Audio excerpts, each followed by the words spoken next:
the art. This is a short and possibly unfair history of the rise and fall of the television journalist as a hero.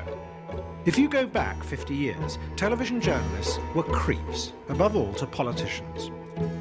They followed the rule of their boss, Lord Reith.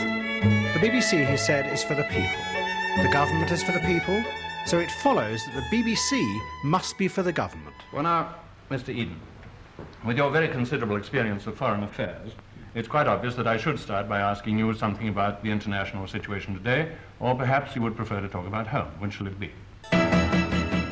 With the questioning of authority in the 1960s, this began to change. But it was Watergate that transformed everything.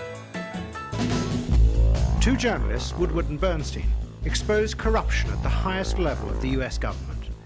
And suddenly, television journalists realized what they had been born to do: to expose the dark heart of government, big business and bureaucracy.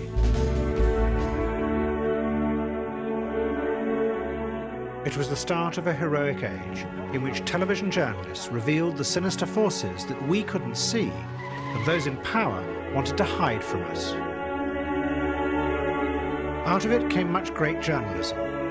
But then an event happened that made it clear that despite their heroic confidence, the journalists didn't know everything. The Berlin Wall suddenly collapsed. It was one of the biggest events of the 20th century, and none of them had seen it coming. Here is a brick from the Berlin Wall, a souvenir from your trip here. Jens Reich, look at it and tell us what you think tonight. With the end of the Cold War, the TV journalists were thrown into a new and terrifying world, where all the old certainties of good and bad, right and left, began to blur in an unnerving way.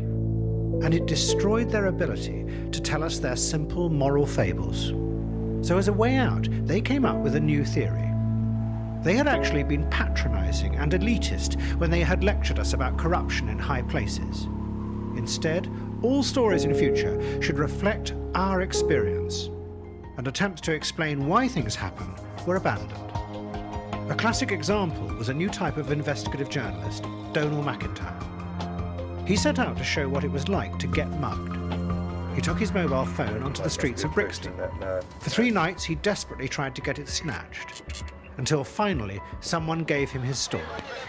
Sorry, I'm looking for Stockwell Tube. Eh? Stockwell Tube. What's that? To phone. Oh, fucking hell! Oh, my mobile's gone!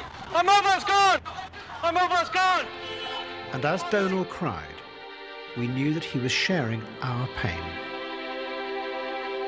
But there was one final step in this transformation of journalism. You cut out the middleman, the journalist.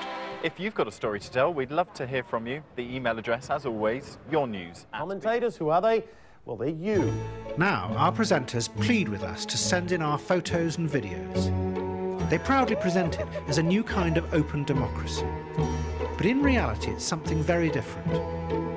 Because the journalists don't understand what is going on in today's complex, chaotic world, they have had to revert to their old habit of finding someone in authority who will tell them. But this time, it's not the politicians, it's us, the audience, that they've turned to. The only problem is that we don't have a clue what's going on, particularly because the journalists have given up on their job of explaining the world to us.